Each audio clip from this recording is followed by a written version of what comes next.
All right, so we're going to do an unboxing today. This is the Star Wars, the Vintage Collection Bantha figure, and we're going to compare it to the 1995 Power of the Force 2 Banthas and see how it stacks up.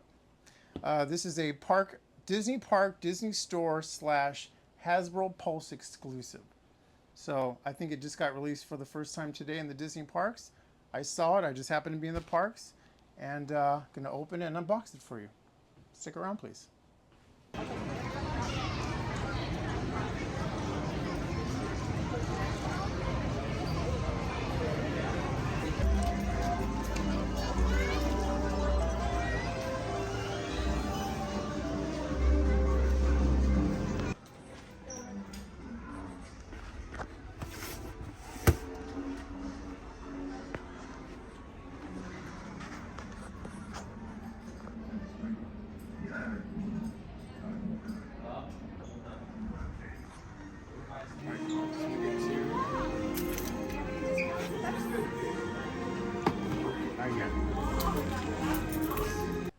I don't really consider myself a TVC collector. I collect 3 3/4 figures. I collect them regardless if they're 95 Power of the Force 2, Power of the Jedi, Saga, 30th, Episode 1, 2, 3, Legacy Collection. It doesn't matter. That's the scale I collect. And then whatever toy lines happen to fit in that scale, I'll buy into it. TVC is no different. Like the 95 Power of the Force line, okay? Very much a line geared towards kids that collectors also bought into. Like, man, the 95 Power of the Force line, awesome. It's a great time collecting in the 90s. Like, I can go off on what it was like collecting in the 90s. And man, it was great. I mean, a lot of people have already said it before, but in the early 90s when the Timothy Thrawn trilogy came out, people were reading the books. We had video games, we had computer games, we had the Dark Horse comics, we had tons of cool content that was from the expanded universe, and that was enough to keep us going and keep us hungry for all the Star Wars toys, for all the Star Wars merchandise and the Hasbro stuff that was coming out at the time. But then when the 97 Star Wars special editions were released in theaters, re-released, whatever, in theaters, then that was it, man. That brought more people to Star Wars. And that brought Star Wars to the forefront of the cultural zeitgeist. And it was all on. Then all this stuff, everything, it's just rolling out, man. We had all these great 3 3/4 lines. And that's, to be honest, that's probably my favorite time of collecting. Like, collecting now, it's just stressful. like I'm collecting now, I'm sitting there going, am I going to get this thing? Are bots going to beat me, like, trying to buy something online, that is? It's just not the same. Back in the day, you can just like, oh, let's go to Walmart, let's go to Target. You know how much we owe to this toy line? If it wasn't for the 95 Power of the Force figures, toy line, we wouldn't have the modern collector's market that we have today. We wouldn't have this. None of that. Because, here, one unique thing that 95 Power of the Force did.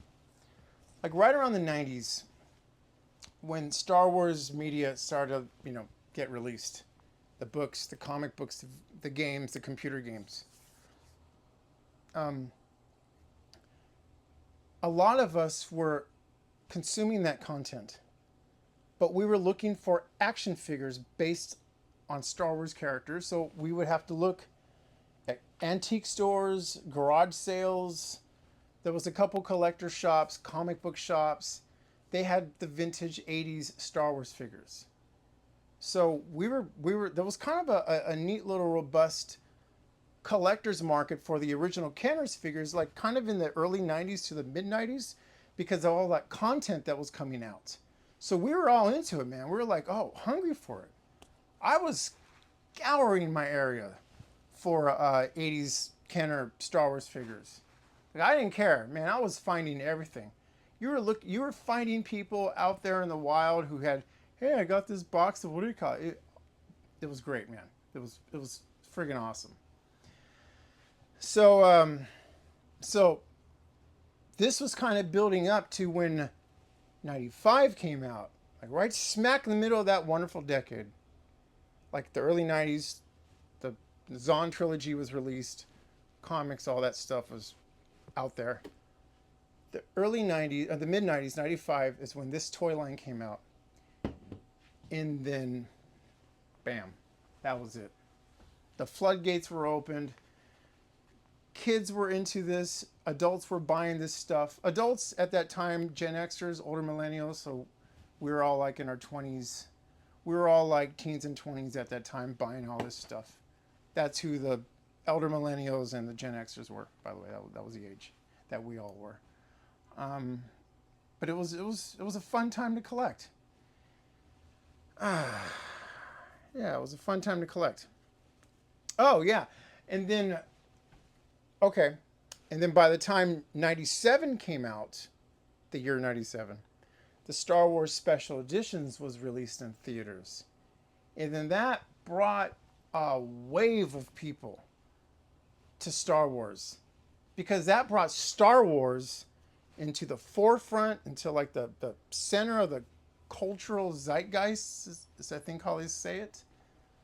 But it was right there front and center, man. And it was fun. I mean, I had a lot of great times. I cosplayed to see those movies in theaters. And that's how fun it was. Like midnight showings of yeah, man, midnight showings of Star Wars theaters with a bunch of fans. Nothing else like that. Nothing.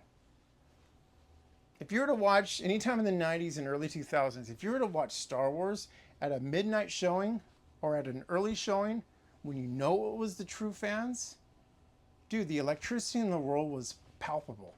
It was great. So, anyhow, that is the era in which this came out of. Okay? The 1995 Power of the Force 2 toy line. So, so we're gonna open this here. This is the latest version of this toy. It only took them 30 years to re-release one, but here it is right here. I got two of them because I'm just kind of an army builder, anyways. Whenever I buy things, I display my action figures. I collect my Star Wars action figures with the thought of how am I gonna display them. So whenever I buy a stormtrooper, I, I I buy multiple stormtroopers, just like a lot of people who are watching this do. But I do that with everything, man. I do that with, I'll do that with Ewoks, right here, penguins. I think I got like 12 or so penguins back here. I'll army build that. I will army build Padme's handmaidens, if I could. Seriously, it doesn't matter what it is. If there was more than one of them in the movie, a background or anything, I will just when I'm in the process of procuring an action figure, I will think, okay, where can this action figure fit in relation to a common theme or more action figures that are going to fit with that figure in that theme. I don't know. It's just the way my idiot mind works. So that is why I have 3 old school Banthas, and that's why I bought 2 of these today at the park, the Disney park. These were happened to be released. I think they were released today. I think the Disneyland Resort is probably the first retail location that had these awesome Banthas. Well, awesome from the outside of the box. I mean, we'll see what they're like when we open them up. So that's it. Enough talk. Let's crack this baby open.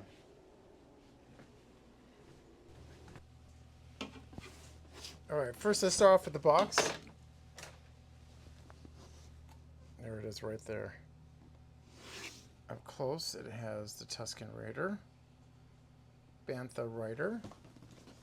Top of the box has the Bantha and the Tusken Raider. That's a very nice picture right there. Look at that. Bantha. It's got him doing the and the elephant's or the Bantha's face. And the bottom. Look at that. Awesome. Wait. Just look at, okay, here we go. Barcode. There's a barcode for all you barcode people. That's it. Okay. Look at that. That's a nice diorama. It's very nice. And that's how it looks with the Vintage Collection logo. Look at that. Vintage Collection really is nice looking. The packaging is great. So let's cut this sucker up.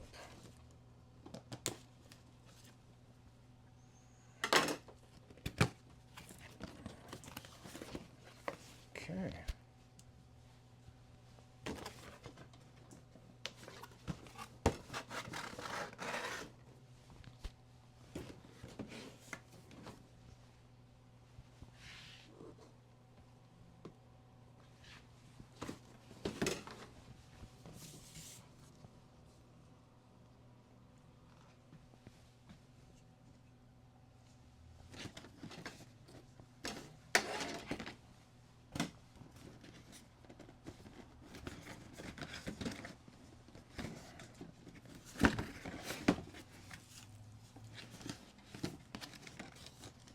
There it is.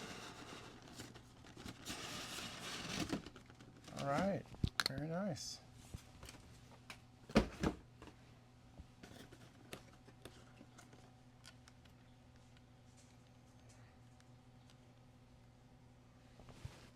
It is unpunched. This is a VC 380. I don't really know my VC numbers because I open up all my stuff, but that's a cool picture. Look at that. It's nice. It's right there. Now here's our Bantha. Let's turn the Bantha upside down.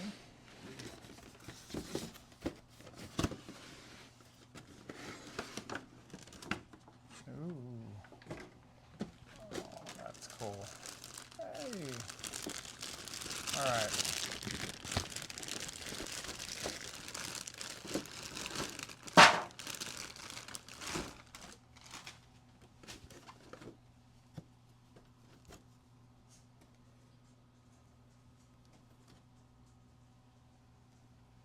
Little tail. Oh, where's your tail? Oh, it's got a little nub. I'll get to the comparison in a second here. Does it do anything with it? No, it doesn't. Okay. These are pets. Oh my goodness. It's got a nice fur. You almost could pet it. Its feet.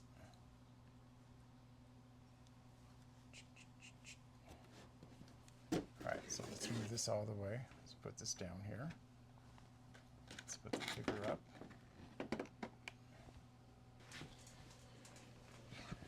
And the Bantha, I think he's got kind of a, yeah, is this wiry? I can't tell if this is wiry or not. I think it is. Okay, it's movable. So his tail goes up and down. Okay, so that feels plastic. So there he goes. Oh, and his mouth opens. Okay, that's cool. All right, I like that. It's great. Okay, so you can pose him. It's got eyeballs. There's the face right there up close. Right there.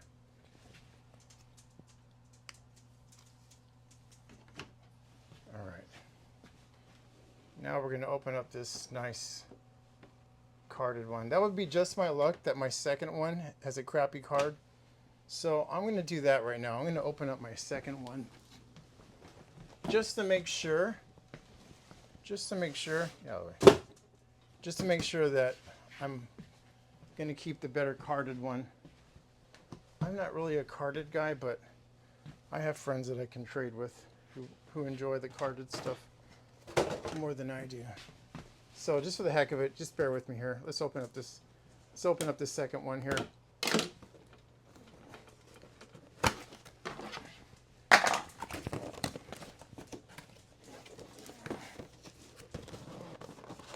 Hey.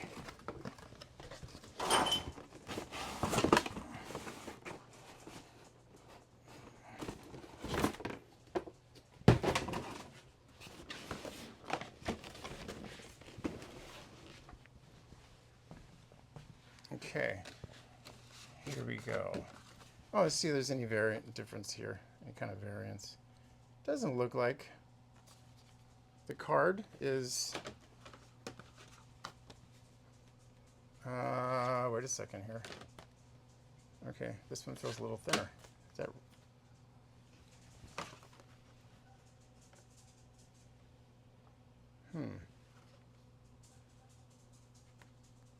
Okay, this one feels a little more flimsier. I don't know, could be me. They look the same. I feel like this one's thinner. This one's thicker. Okay. All right. So that's set up close, nice and punched.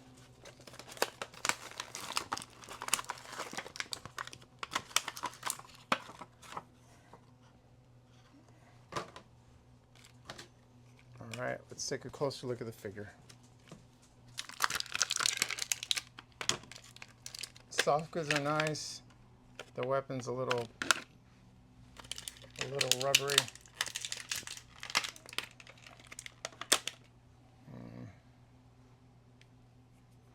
Yeah.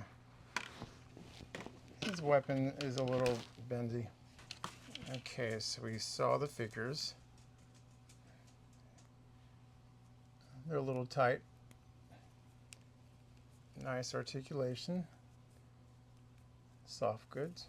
It has to be soft goods so that it can do this. So let's see here. Is there a place to put it? We don't really have a spot to put this. And I don't really know how to put his gun on him in a way that, well, I mean, he could hold his gun. That's pretty much it. So here's the Tusken Raider. It's got all the articulation right there. His little, one of those Crocs. He looks like he's wearing Crocs. Just totally Crocs. Okay, I'll stop. All right, well, that's him sitting on here. Where's his gaffy stick?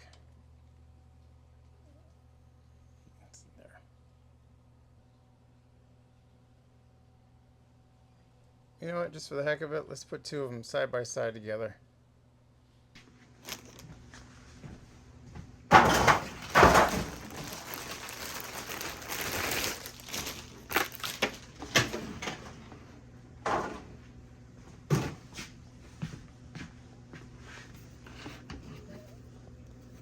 There he goes.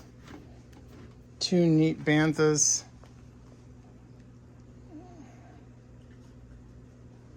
Now let me grab my original, I think it's a TVC figure.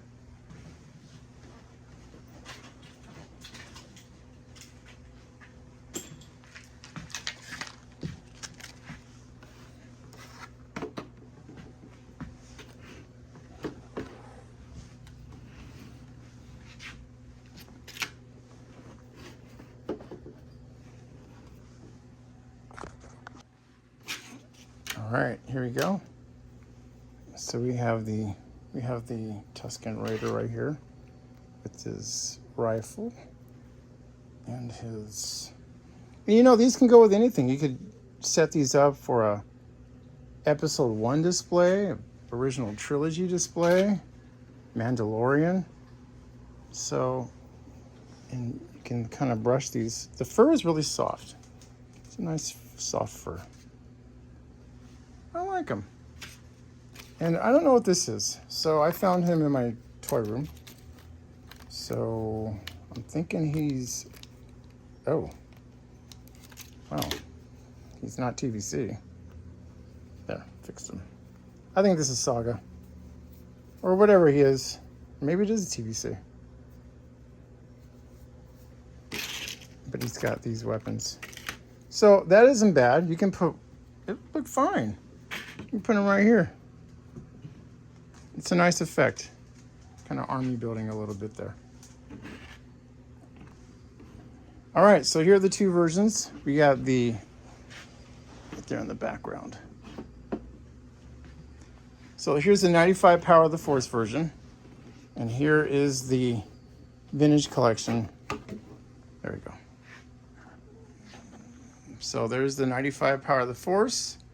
There's the Vintage Collection version. To be honest, oh, the weathering is better on the 95 version. The weathering isn't bad, but it's definitely looks like it's kind of rubbery and plastic. This one's got a nice color. It looks kind of more like bone or tusk. Not bad. Let's look at their saddles. I don't know. You tell me. Let's keep the saddles right there. A little different. The tails are different. This is the 95 Power of the Force version. And his tail's got like a little nub thing coming out of it. This one isn't. This is just all fur. Let's compare their heads now, their faces. The 95 Power of the Force version, you can kind of swivel his horn out a little bit like that. Can't do that with this one. No. His face is, his mouth doesn't open. His does, of course. So I don't know, it's your call. If you have this one, would you need that one? Or are you like me where you have your 95 stuff and you keep it with your 95 stuff and you have your Vintage Collection stuff and you fill that in with other TVC dioramas? I don't know. And then there's a look at the Stormtrooper. Sand Person. Obviously the Sand Person looks way better than the newer version. But I don't know, I like this era. The cloth goods are way better than the 95 version. I mean, look at that. That looks fantastic. There. And his cloth goods over here looks like some kind of netting. So, some give and takes. All right, and here's one last look at all of them. So these are the 95 versions, and here's the 2025 versions, TVC, PLDF. I'm probably going to open this. So if you already have these, do you think you're going to upgrade? I didn't mean to use the word upgrade. Okay, let me tell you why I didn't mean to use the word upgrade. When I was collecting 80s Kenner toys in the 90s, and when Power of the Force, 95, and when Power of the Jedi, all those figures were coming out, I was still collecting Kenner, the 80s Kenner stuff. I didn't consider the modern collection as an upgrade. Granted, these look a lot different than these did in 95. At least the figures did. The animals clearly look pretty good. I wouldn't necessarily consider them an upgrade because these belong in a museum. No, they belong very much in their own collection. They belong in their own little slice of collecting history. The same with the 80s figures. Same with the Legacy figures, Saga figures, Power, whatever. Clone Wars figures. If a figure were to come out and they were to, it was going to be a 2025 version of any of the figures that came out previously, I still wouldn't consider it an upgrade. It would be an update. Chronologically speaking, yeah, it's an update, sure. But upgrade? I don't know, man. I got a lot of old toys over here in the background that I couldn't see calling a new version of these an upgrade. I have some Kenner 80s over here. Kenner Real Ghostbusters. As you know, there was a retro line that came out. I didn't consider those upgrades. They're just an updated figure of the same figure that I had. I can go off on the Batman animated series from Kenner. I don't consider the McFarlane figures upgrades by any means.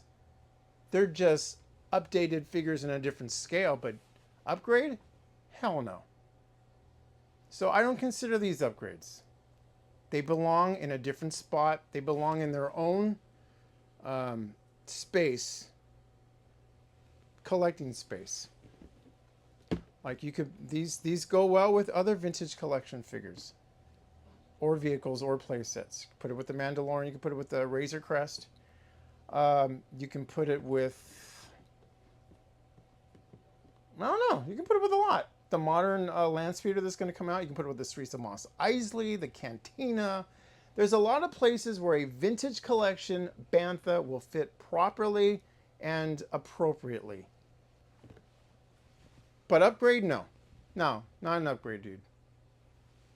I would never say that any of my cool 90s toys or my 80s toys are outdated and needing of upgrading.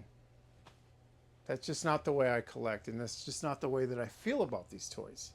And yeah, I absolutely have a nostalgic feeling towards these toys. I would argue and say that I have just as much nostalgia collecting the 95 Power of the Force figures as I did the 80s stuff. And I was a kid, and you know, I grew up with those 80s toys. 95 Power of the Force and them on, from then on, I was at a different stage when I was buying those toys, and every bit, I have great fond memories of those times collecting. Just living that little slice of history, being in that time. It was nice. And the same will go for any of these over here too. My Batman Returns. Batman Returns over here. Definitely this. Definitely 100%. All day, every day. Bat Missile. If you do consider an upgrade, let me know in the comments section. If you are going to buy these, I would love to hear from you. If you have any of these or any of these 95 figures, anything in the background as well, just let me know. I would love to interact with you. I would love to hear from other collectors who lived, definitely lived at that great time of collecting that we call the 90s. I'd love to hear any of your stories, and if you'd love to hear more of mine, hit the like, hit the subscribe button, and I will give you more toy ranting, unboxing, and in the future. Well, anyways, I appreciate you watching the video. Thanks a lot. Peace out.